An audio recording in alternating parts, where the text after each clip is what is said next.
سلام، وقتتون بخیر. خوش اومدید باز هم به کانال مهارتی 6 قدم. باز هم یک ویدیوی دیگه در مورد بررسی و پیشبازی رئال مادرید و وایادولید از چارچوب رقابت‌های لالیگای اسپانیا و هفته 21.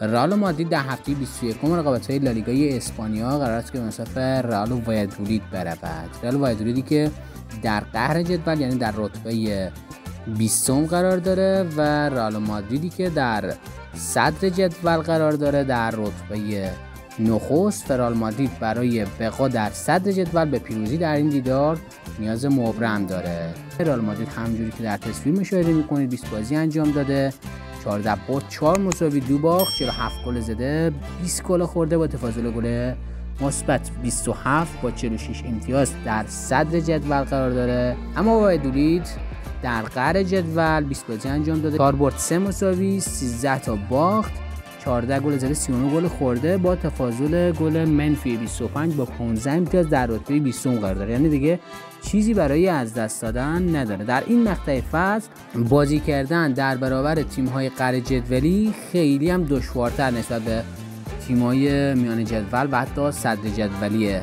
طوری که در تصویر مشاهده می‌کنین 5 بازی اخیر وایادولید رو در تصویر می‌بینیم. وایادولید در بازی خانگیش خیلی خوب بوده، بعد از اینکه مربیش رو چنج کرد در بازی خانگیش 1-0 رئال بتیس رو برده، همچنان 1-0 والنسیا رو برده، 3-0 در خارج از خانه به خیرونا باخته، همچنان به اسپانیول هم که 2-1 بازیشو باخته.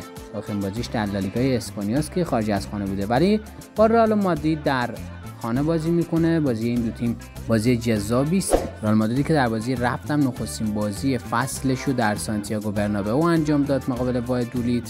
در اون بازی هم رئال مادرید کار سختی داشت و در نیمه نخست بازی رو بدون گل تمام کردن. در نیمه دوم هم با شوت فد والورده بود که رئال مادرید پیش افتاد، ولی تا دقیقه 89 دیگه رئال مادرید موفق به گلزنی نشد. حتی یه فرصت تک به تک هم تیم فوتبال وایادولید از دست داد که میتونست بازی رو به تساوی بکشونه، ولی در ادامه برایم دیاز و همچنان ایندریک بود که فکر کنم در اون مقطعی از فصل اولین گل خودم زد، با پای راستم زد.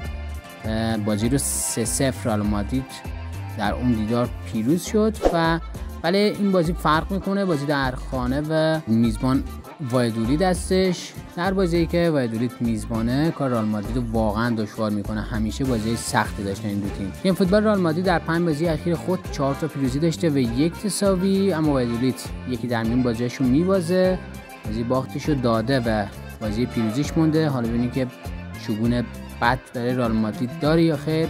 همچنان در 5 دیدار اخیری که دو تیم با هم بازی کردن رئال مادرید هر 5 تاشو برده.